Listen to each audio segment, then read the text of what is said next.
जैसे ही वो नदी के सबसे गहरे हिस्से में पहुंची, अचानक तेज भंवर उठा। उसका पैर फिसला, शरीर डगमगाया और वो पूरी तरह पानी में डूबने लगी। पत्थर हाथ से छूट गया, तेज लहरें उसे बहाने लगी।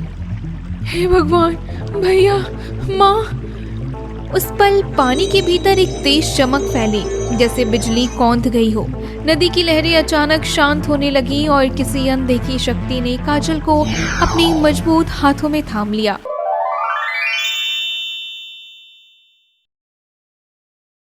गोपालपुर गांव में आज का सवेरा एक अलग दिन लेकर आया था।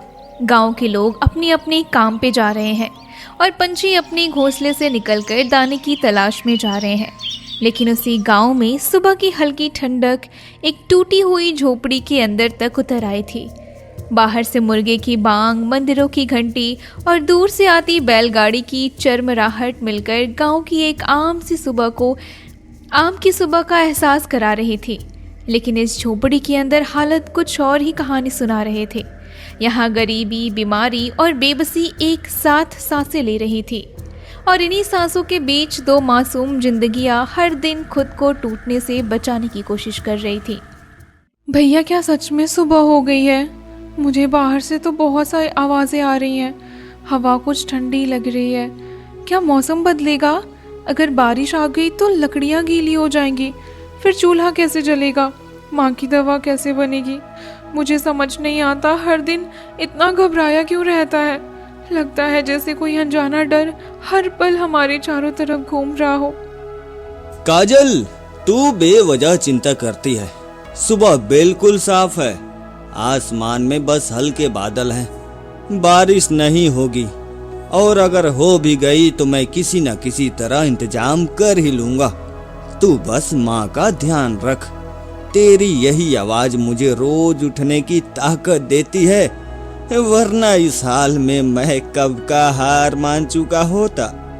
लेकिन जब तू बात करती है तो लगता है अभी भी जिंदगी से बहुत कुछ छीनना बाकी है। भैया, तुम हर बार यही कहते हो, लेकिन मैं जानती हूँ तुम्हारे हाथों में कितना दर्द रहता है। तुम्हारी हथेलियाँ छिल जाती हैं, घुटनों से खून निकल आता है, फिर भी तुम मुस्कुरा कर कहते हो सब ठीक है। मेरी आंखें कुछ देख नहीं पाती, मगर मेरा दिल हर सिसकी, हर कराह पहचान लेता है। काश मैं देख सकती, काश मैं कुछ कमा सकती, तो तुम्हें इतना अकेला संघर्ष ना करना पड़ता। काजल, अगर तू कमजोर पड़ गई तो मैं सच में खत्म हो जाऊंगा। मेरी ताकत मेरे पैरों में नहीं, तेरी हिम्मत में है, तेरी आवाज में है। जब तू हंसती है तो मुझे लगता है मैं दुनिया का सबसे अमीर इंसान हूँ, और जब तू रोती है तो लगता है मेरी सारी सांसें बेकार हो गई है। इसलिए चाहे हालात जैसे भी हो, तो खुद को कभी बोझ मत समझना। तू मेरी सांस है, मेरा सहारा है। बेटा, तुम दोनों की बातें सुनकर दिल भर आता है। एक तरफ मेरी अंधी बेटी, दूसरी तरफ अपाहिज बेटा, ऊपर से ये गरीबी। लेकिन फिर भी तुम जिस तरह एक दूसरे का सहारा बनकर खड़े हो ना, वो देखकर लगता है कि भगवान ने मेरी गोद खाली नहीं की। बस एक डर हमेशा दिल में बैठा रहता है, अगर मैं चली गई तो तुम दोनों का क्या होगा। माँ, ऐसी बातें मत कहो। आप कहीं नहीं जाओगी। मैं रोज मंदिर में भगवान से प्रार्थना करती हूँ कि आपकी उम्र लंबी हो। अपनी गोद में सिर रखकर मुझे ऐसा लगता है जैसे मैं सारे दुख भूल जाती हूँ। मेरी आंखें भले अंधेरी हो, लेकिन आपके आंचल ने मुझे हमेशा उजाला महसूस होता है। माँ, आपने हमें हालात से लड़ना सिखाया है, चाहे जिंदगी कितनी भी कठोर क्यों न हो। मैं वादा करता हूँ, जब तक मेरी सांस चलेगी मैं काजल और आपको कभी अकेला महसूस नहीं होने दूंगा, चाहे मुझे अपनी जिंदगी की आखिरी ताकत ही क्यों न लगा देनी पड़े। झोपड़ी के भीतर कुछ पल के लिए सन्नाटा छा गया। सिर्फ माँ की भारी सांसों और बाहर से आती हवा की सरसराहट सुनाई दे रही थी। लेकिन इसी सन्नाटे के अंदर एक बहुत बड़ा तूफान जन्म ले रहा था, जो इन तीनों की किस्मत को हमेशा के लिए बदलने वाला था। गांव की धूप धीरे धीरे तेज हो रही थी। कच्ची गलियों में लोगों की चहल पहल बढ़ने लगी थी। कहीं बैल खेत की ओर ले जा रहे थे तो कहीं औरतें घड़े लेकर कुएं की तरफ बढ़ रही थी। लेकिन इसी आम सी हलचल के बीच नजरें ऐसी भी थी जो राधा की झोपड़ी नहीं बल्कि उसके अंदर छिपी मजबूरी को टटोल रही थी। भैया जरा संभल कर जाना, जमीन गीली है, कल रात की ओस अभी सूखी नहीं है, कहीं फिसल गए तो बहुत चोट लग जाएगी और फिर मुझे पता भी नहीं चलेगा। मेरा दिल हर समय इसी डर में डूबा रहता है कि कहीं तुम्हें कुछ हो ना जाए। चिंता मत कर काजल, मैं रोज इसी रास्ते से जाता हूँ, हर पत्थर हर गड्ढा पहचानता हूँ, लेकिन तेरा ये डर ही तो है जो मुझे बार बार याद दिलाता है कि मुझे कमजोर नहीं पड़ना है, क्योंकि अगर मैं टूटा तो तुझे संभालने वाला कोई नहीं बचेगा। कभी कभी सोचती हूँ भैया, अगर पापा जिंदा होते तो शायद हमारी जिंदगी ऐसी ना होती ना, शायद माँ को दवा की कमी ना झेलनी पड़ती। लेकिन किस्मत ने तो हमें इतनी जल्दी बड़ा बना दिया कि बचपन कब पता चल गया पता ही नहीं चला। काजल, पिता की कमी हम दोनों महसूस करते हैं, लेकिन इसी कमी ने मुझे तुझसे, माँ से और जिंदगी से लड़ना सिखाया है। अगर सब कुछ आसान होता तो शायद हम इतने मजबूत ना बन पाते। दर्द इंसान को तोड़ता भी है और गढ़ता भी है, और हमें गढ़ने का काम उसी दर्द ने किया है। बेटा, किसी से उधार मांगने में झिझक मत करना। माँ का दिल जानता है कि तू कितना स्वाभिमानी है, लेकिन कभी कभी हालात इंसान को झुकने पर मजबूर कर देते हैं। अगर आज दवा नहीं आई तो शायद मेरा शरीर और नहीं सह पाएगा। माँ, मैं किसी के आगे हाथ फैलाना नहीं चाहता, लेकिन आपके लिए अगर मुझे अपनी आत्मा भी गिरवी रखनी पड़े तो मैं पीछे नहीं हटूंगा। बस आप हिम्मत रखो, मैं खाली हाथ वापस नहीं आऊंगा। भैया चाहे जो हो, बस खुद को मत तोड़ना। मेरी दुनिया तुम्हारे आसपास ही घूमती है। अगर तुम ही कमजोर पड़ गए तो मैं इस अंधेरे में बिल्कुल अकेली हो जाऊंगी। तू अकेली नहीं है काजल, जब तक मेरी सांस चलेगी मैं तेरे साथ हूँ, चाहे मुझे कितनी ही चोट क्यों न सहनी पड़े। रवि धीरे धीरे आगे बढ़ गया और काजल वहीं खड़ी उसकी आहट सुनती रही जब तक उसकी आवाज पूरी ओझल ना हो गई। उसके बाद झोपड़ी के अंदर एक अजीब सी खामोशी छा गई, खामोशी जिसमें सिर्फ माँ की भारी सांसें और काजल के दिल की धड़कनें सुनाई दे रही थी। बाहर की दुनिया जैसे उनसे बहुत दूर चली गई हो। माँ, आपको पानी चाहिए ना, या थोड़ा आराम करोगी? आपकी सांस कुछ ज़्यादा ही तेज लग रही है, कहीं दर्द तो नहीं बढ़ रहा ना? माँ, मेरा मन बहुत घबरा रहा है। बेटी, पानी पिला दे, शायद गला सूख गया है। और थोड़ा मेरे पास बैठ जा मेरी बेटी, तेरी आवाज़ सुनती हूँ तो मन को कुछ सुकून मिलता है। इस उम्र में शरीर साथ छोड़ देता है, लेकिन बच्चों की आवाज़ ही है जो मुझे अभी तक इस दुनिया से बांधी हुई है। माँ, आप ऐसी बातें मत किया करो, आप ठीक हो जाओगी, फिर हम तीनों साथ बैठकर खाना खाएंगे, पुराने दिनों की तरह बात करेंगे। मैं भले कुछ नहीं देख सकती, लेकिन आपकी हंसी सुनकर सब कुछ महसूस कर लेती हूँ। मुझे वही पल वापस चाहिए माँ। काश ऐसा हो पाता बेटी, लेकिन जिंदगी हर किसी की मुरादें पूरी नहीं करती। फिर भी मैं भगवान से यही मांगती हूँ कि अगर मेरी किस्मत में ज्यादा सांसें ना लिखी हो तो कम से कम तुम दोनों की राह आसान कर दे। नहीं माँ, नहीं, भगवान ऐसा नहीं करेगा। मैं रोज मंदिर में प्रार्थना करती हूँ, दीप जलाती हूँ, भले मेरी आंखें अंधेरे में डूबी हो, लेकिन मेरी मन में उजाले की लौ जलती रहती है, और मुझे पूरा यकीन है एक दिन वो लौ हमारी किस्मत बदल देगी। तेरे विश्वास में बहुत ताकत है बेटी, शायद वही ताकत हमें इस अंधेरे से बाहर निकाल सके। झोपड़ी के बाहर से अचानक कुछ कठोर कदमों की आवाज आने लगी, आवाज ऐसी जैसे कोई बिना रुके सीधे उनकी ओर बढ़ रहा हो।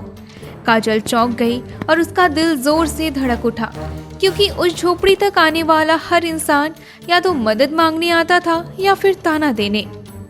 माँ, बाहर कोई आ रहा है, कदमों की आवाज कुछ भारी सी लग रही है। कहीं सेठ महेश लाल तो नहीं ना? पिछली बार वो बहुत बुरा बोल कर गया था, मेरा मन बहुत घबरा रहा है। बेटी, जो भी हो डर मत, भगवान पर भरोसा रख। शायद आज कोई नया मोड़ हमारी जिंदगी में आने वाला हो। अरे कोई है भी झोपड़ी में या सब भूख से मर गए? सेठ महेश लाल की भारी और रूखी आवाज झोपड़ी के अंदर गूंजते ही काजल का दिल जोर से धड़क उठा। अरे बहरी हो क्या? इतनी देर से आवाज दे रहा हूँ। अरे कोई है भी या नहीं इस घर में? कौन है बाहर? भैया तो घर पर नहीं है, माँ बीमार है। अगर कोई मदद चाहिए तो बताइए, लेकिन चिल्लाइए मत, माँ डर जाती है। मदद चाहिए? अरे वाह, तुम लोग दूसरों की मदद करोगे हैं? अरे जिनके पास खुद खाने को नहीं है, सुना है तुम्हारा भाई मुझसे उधार लेने की सोच रहा है।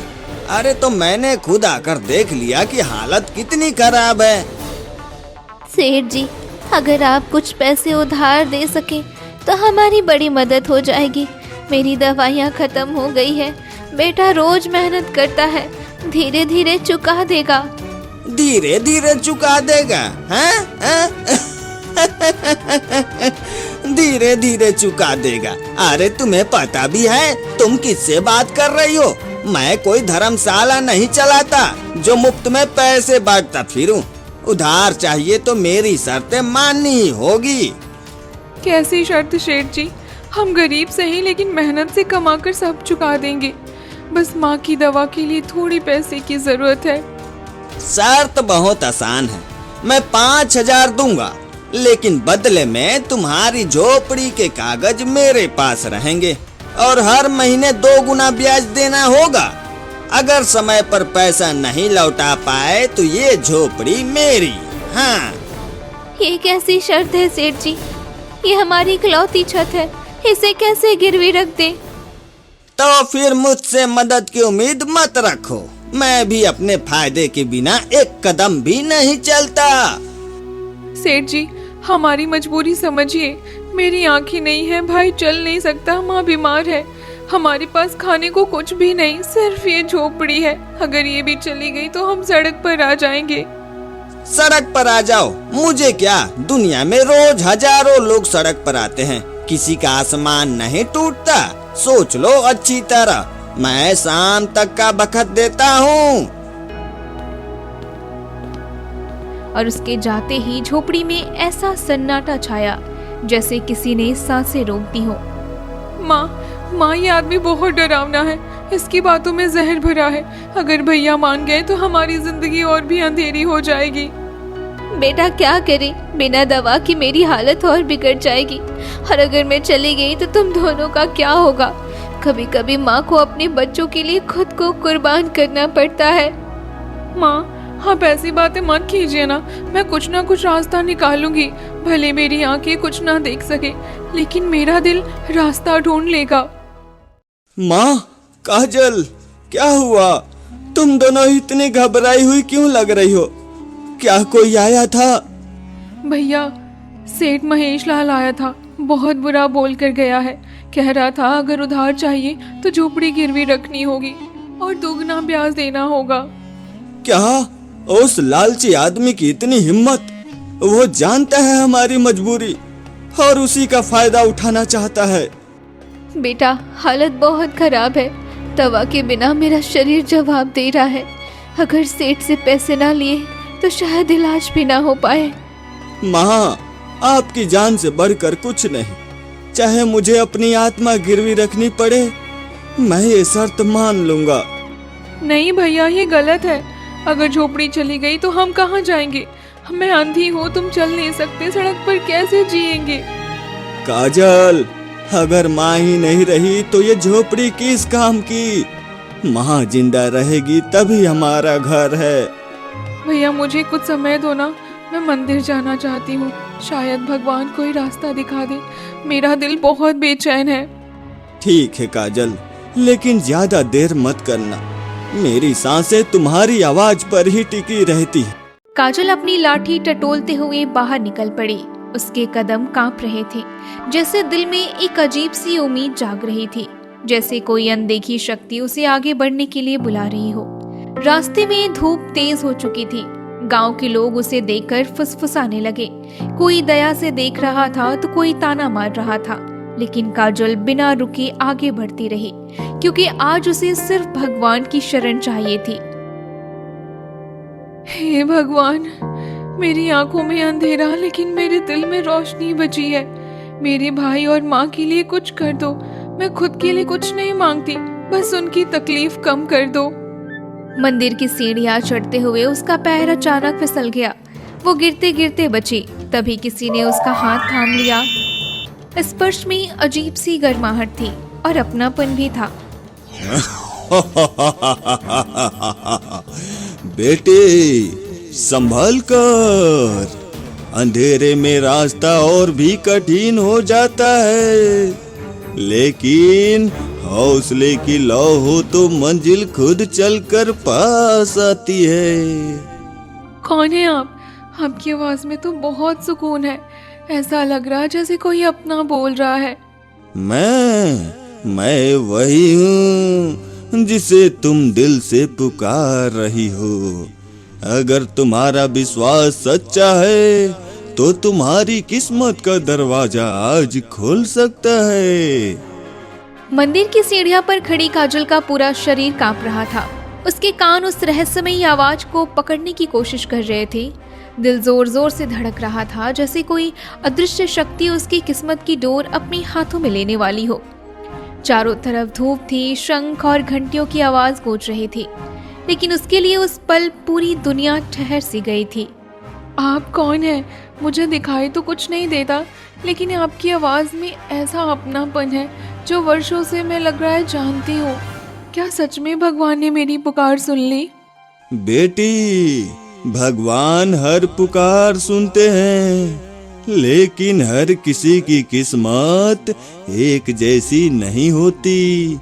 कुछ लोगों को दुख इसलिए मिलता है ताकि उनकी आत्मा मजबूत बने, और जब वही आत्मा पूरी तरह मजबूत हो जाती है तब चमत्कार अपने आप रास्ता ढूंढ लेते हैं।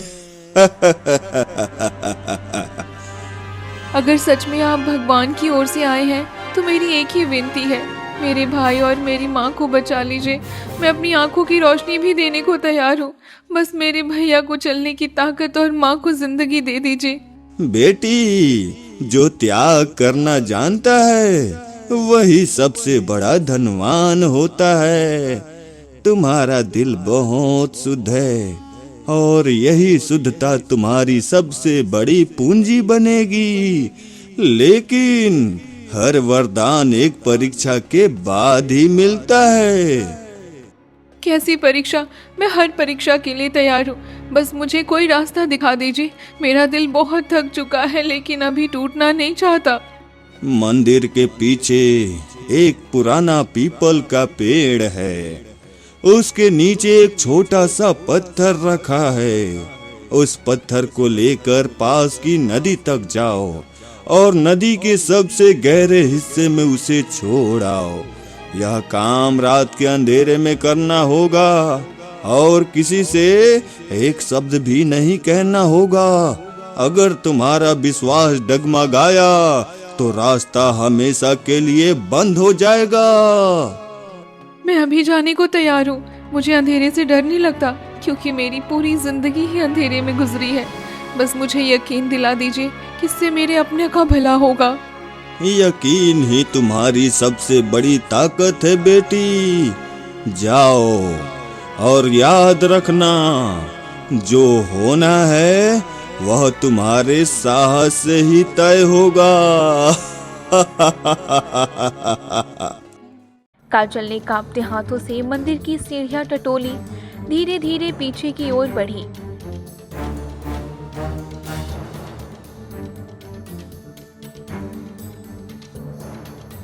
काज पीपल के पेड़ के नीचे पहुंची। वहां रखे ठंडे पत्थर को दोनों हाथों से थाम लिया। उसके दिल में डर भी था और उम्मीद भी, लेकिन उस उम्मीद ने डर को पीछे छोड़ दिया। रास्ता सुनसान था, सूरज ढलने लगा था। गांव की आवाजें धीरे धीरे शांत हो रही थी, और जैसे जैसे अंधेरा गहराता जा रहा था, काजल के कदम और तेज होते जा रहे थे, क्योंकि अब उसके पास सिर्फ एक ही सहारा था, विश्वास। हे भगवान, मेरे कदमों से रास्ता दिखाए। मेरी सांसों को हिम्मत दीजिए। अगर मैं गिर जाऊं तो फिर उठने की ताकत दीजिए, क्योंकि आज की रात मैं पूरे जीवन का फैसला करने वाली हूँ। नदी के किनारे पहुँचते पहुँचते पूरी रात छा चुकी थी। ठंडी हवा बह रही थी, पानी की तेज आवाज उसके कानों में गूंज रही थी। लहरों की टकराहट जैसे उसे चेतावनी दे रही हो कि आगे बढ़ना आसान नहीं होगा। चाहे कुछ भी हो जाए, मुझे पीछे नहीं हटना है। माँ की सांसें, भैया की बेबसी और हमारे टूटे हुए सपने सब आज इस पानी में बहा दूंगी। काजल धीरे धीरे नदी के अंदर उतरी। पानी उसके घुटनों तक पहुंचा, फिर कमर तक।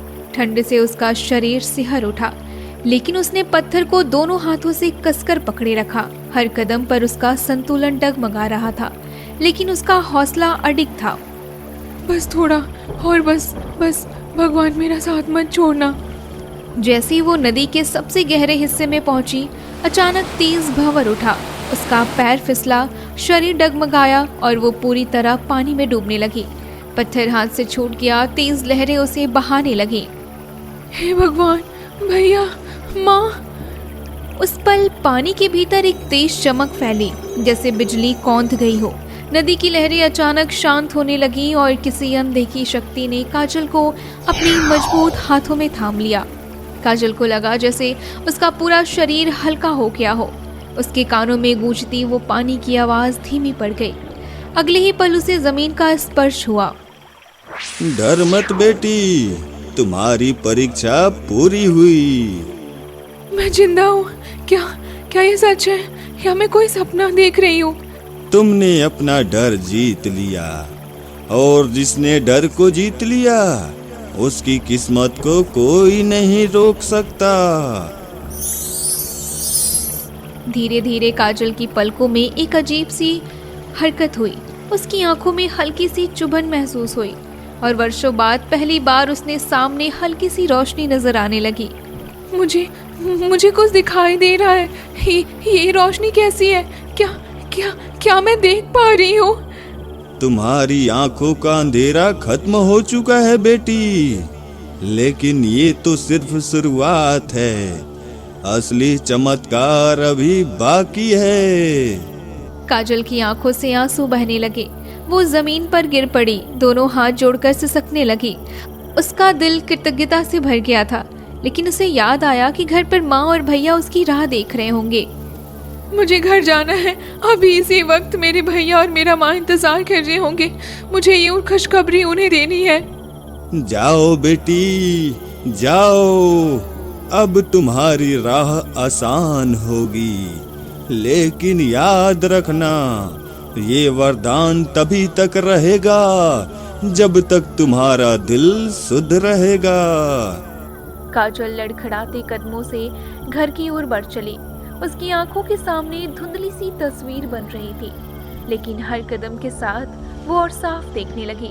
रास्ते के पेड़, मिट्टी, घरों की आकृतियां धीरे धीरे उभरने लगी और उसके दिल में एक नई उम्मीद जन्म लेने लगी। उधर झोपड़ी में रवि बेचैनी से बार बार दरवाजे की ओर देख रहा था। माँ की हालत और बिगड़ रही थी, सांसें उखड़ रही थी और हर गुजरता पल उसके दिल को तोड़ रहा था। माँ, बस थोड़ी देर और हिम्मत रखिए, काजल आ जाएगी।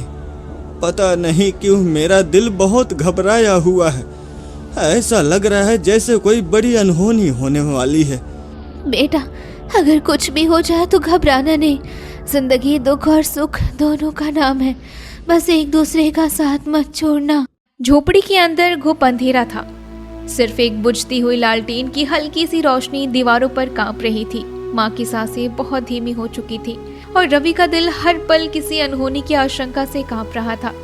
तभी अचानक दरवाजा खुला और भीतर आई काजल की आवाज ने उस सन्नाटे को तोड़ दिया। भैया, माँ। काजल, तू आ गई? इतनी देर कहाँ लग गई? अरे मेरी जान निकल गई थी। माँ की हालत बहुत बिगड़ रही है, डॉक्टर के बिना शायद। भैया, मेरी तरफ देखो भैया। रवि ने जब सिर उठाया तो वो कुछ पल के लिए जैसे पत्थर हो गया हो। उसकी सांसें अटक गई, दिल जोर जोर से धड़कने लगा, क्योंकि उसकी बहन जो बरसों से अंधेरे में जी रही थी, हाथ सीधे उसकी आंखों में देख रही थी। काजल, तू देख रही है? ये कैसे? ये सपना है? नहीं भैया, ये सपना नहीं है, मैं सच में देख पा रही हूँ। मुझे सब कुछ दिखाई दे रहा है। ये झोपड़ी, ये दीवारें, तुम्हारा चेहरा, माँ की कमजोर शरीर, सब कुछ। भैया मेरी आंखों में रोशनी लौट आई है भैया।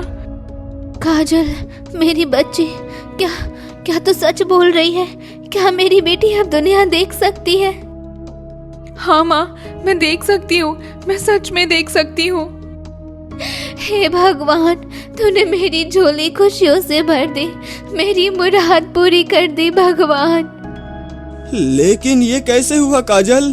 तू तो मंदिर गई थी, फिर अचानक ये चमत्कार? भैया वहाँ मंदिर में एक रहस्यमय व्यक्ति मिला। उसकी आवाज में एक अजीब सी शक्ति थी। उसने मुझे एक परीक्षा दी और मैंने वो पूरी कर ली। उसके बाद नदी में, और फिर अचानक सब बदल गया। कैसी परीक्षा?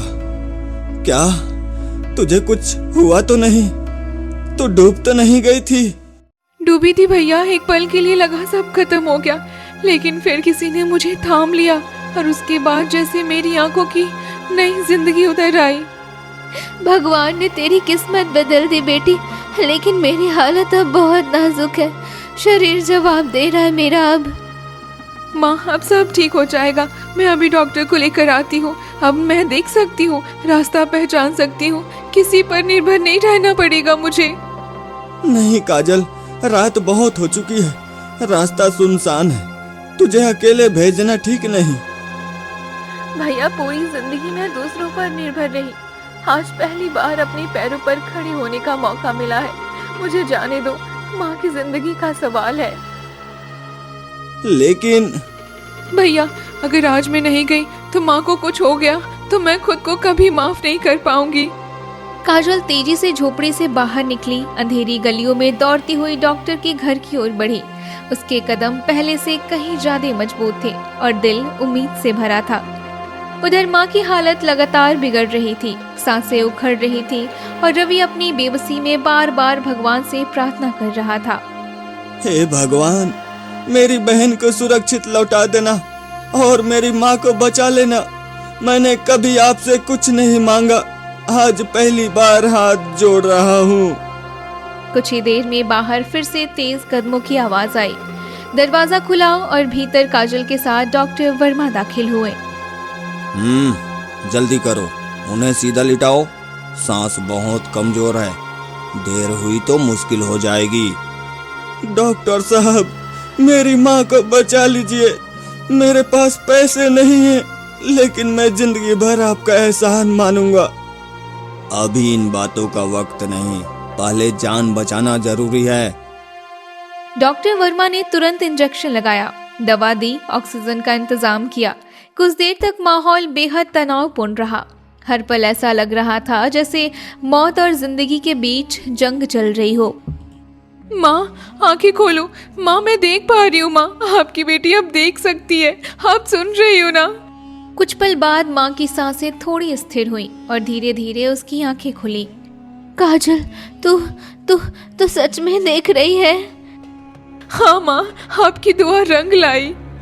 खतरा अभी पूरी तरह टला नहीं है, लेकिन समय पर इलाज मिलने से जान बच गई है। अब इन्हें पूरा आराम और नियमित दवा चाहिए। डॉक्टर साहब, मैं आपका ये एहसान कभी नहीं भूलूंगा। एहसान की बात मत करो, इंसानियत अभी जिंदा है, बस उसी का फर्ज निभाया है। अगली सुबह सूरज की किरणें झोपड़ी के अंदर पहुंची, लेकिन आज उस रोशनी में एक अलग सी चमक थी, क्योंकि आज उस घर में पहली बार उम्मीद ने खुलकर सांस ली। काजल बाहर निकली, चारों तरफ नजर दौड़ाई। नीला आसमान, हरे पेड़, मिट्टी की खुशबू, सब कुछ उसे नया नया सा लग रहा था। उसकी आंखों में खुशी के आंसू थे। भैया, ये दुनिया कितनी खूबसूरत है। मैंने सोचा भी नहीं था कि रंग इतने प्यारे होते हैं, पेड़ इतने हरे और आसमान इतना विशाल। तेरी आंखों की खुशी देखकर मुझे लगता है जैसे मेरी आधी जिंदगी सफल हो गई। उसी समय दूर से सेठ महेश लाल की गाड़ी की आवाज आई। वो रोज की तरह पैसे मांगने और दबाव बनाने आ रहा था, लेकिन आज उसे अंदाजा नहीं था कि उसकी जिंदगी का सबसे बड़ा झटका उसका इंतजार कर रहा है। अरे ओ रवि, बाहर निकल। सोच लिया क्या मेरी शर्त मानता है या नहीं? शाम तक का वक्त दिया था, अब फैसला सुनाने आया हूँ। सेठ जी, आपकी शर्त अब हमारे लिए मायने नहीं रखती। हम किसी लालच के सामने झुकने वाले नहीं। हैं? बहुत हिम्मत आ गई है तुम्हारे अंदर। लगता है गरीबी ने अकड़ सिखा दी है। याद रखना, बिना मेरे सहारे तुम लोग एक दिन सड़क पर आ जाओगे। सेठ जी, अब हमारी जिंदगी किसी की रहम पर नहीं चलेगी। भगवान ने हमें रास्ता दिखा दिया है। अरे अंधी लड़की, तू मुझे रास्ता दिखाने की बात कर रही है? अपनी हालत देखी है कभी? मैं अपनी हालत देख ली है और अब दुनिया भी देख रही हूँ, क्योंकि अब मैं अंधी नहीं रही। क्या बकवास कर रही है? ये कोई मजाक है क्या? ये सच है सेठ जी, मेरी बहन अब देख सकती है। और अब हम भीख या उधार पर नहीं, मेहनत पर जिएंगे। सेठ महेशलाल कुछ पल के लिए जैसे पत्थर का हो गया था। उसके चेहरे पर अविश्वास और जलन साफ झलक रही थी। उसे समझ नहीं आ रहा था कि जिन कमजोरों को वो हमेशा दबाता था, वही आज उतनी हिम्मत कैसे दिखा रहे हैं। मान लिया तू देख सकती है, तो इससे क्या बदल जाएगा? गरीबी तो फिर भी तुम्हारे साथ ही रहेगी। गरीबी हालत में होती है, सोच में नहीं, और हमारी सोच अब बदल चुकी है। सेठ जी, अब हमें आपकी शर्तों की जरूरत नहीं। हम खुद अपना रास्ता बनाएंगे। बहुत जल्द तुम्हें अपनी गलती समझ आ जाएगी। सेठ महेशलाल गुस्से में गाड़ी घुमाकर चला गया, लेकिन उसके जाते ही झोपड़ी के अंदर एक नई ऊर्जा भर गई, जिससे अंधेरे कमरे में अचानक खिड़की खुल गई हो और ताजा हवा अंदर आ गया हो। भैया, अब मैं सिलाई सीखूंगी। गांव की औरतों को कपड़े सियूंगी। गांव की औरतों के कपड़े सियूंगी। अपने पैरों पर खड़ी होना चाहती हूँ भैया। और मैं लकड़ी के छोटे खिलौने बनाना सीखूंगा। बाजार में बेचूंगा, चाहे हाथों में दर्द हो, लेकिन मेहनत से पीछे नहीं हटूंगा। तुम दोनों की ये हिम्मत देखकर लगता है जैसे मेरी सारी पीड़ा मिट गई हो। भगवान ने सच में मेरी झोली भर दी है। दिन बीतने लगे। काजल की आंखों की रोशनी धीरे धीरे और साफ होती गई। उसकी उंगलियों में हुनर उतरने लगा और रवि के हाथों में कारीगरी की चमक आने लगी। झोपड़ी में अब उदासी नहीं, संघर्ष की खुशबू बसने लगी थी। भैया देखो, आज पहली बार मैंने अपने दम पर 10 कपड़े सिल दिए। और मैंने 5 खिलौने बनाए। बाजार में सब बिक गए। आज पहली बार लगा कि हम भी किसी से कम नहीं। यही मेहनत एक दिन तुम्हें बहुत आगे ले जाएगी। मेरी दुआएं हमेशा साथ हैं। कुछ महीनों में ही उनकी जिंदगी की तस्वीर बदलने लगी। झोपड़ी की दीवारें मजबूत होने लगी, चूल्हे पर खाना पकने लगा और सबसे बड़ी बात, उनके चेहरे पर डर की जगह आत्मसम्मान की मुस्कान बस गई। ये कैसे हो सकता है? अरे जिन पर मैं हंसता था आज वही गांव में मिसाल बन गए। अरे सेठ जी, अरे मेहनत और हिम्मत के आगे आपकी चालाकी नहीं टिक पाई। सेठ महेशलाल को पहली बार एहसास हुआ कि असली ताकत पैसे में नहीं बल्कि हौसले में होती है। और वही काजल और रवि पूरे गांव के लिए प्रेरणा बन चुके थे। भैया, अगर उस दिन हम डर कर झुक जाते तो आज ये दिन कभी ना देख पाते ना। सच कहा तूने। अंधेरा चाहे कितना भी गहरा हो, अगर दिल में उजाला हो तो रास्ता खुद बन जाता है। तुम दोनों ने साबित कर दिया कि किस्मत उन्हीं का साथ देती है जो हालात से लड़ने की हिम्मत रखते हैं। डूबते सूरज की सुनहरी किरणों में तीनों एक साथ बैठे थे और पहली बार आंखों में भविष्य का डर नहीं बल्कि सुकून की चमक थी, जैसे जिंदगी ने आखिरकार उन्हें अपना लिया हो। ये कहानी हमें सिखाती है कि हालात चाहे कितने भी कठिन क्यों ना हो, अगर इंसान हिम्मत, विश्वास और मेहनत का दामन न छोड़े तो अंधेरा भी एक दिन उजाले में बदल जाता है। क्योंकि सच्ची किस्मत पैसों से नहीं बल्कि संघर्ष और आत्मबल से बनती है।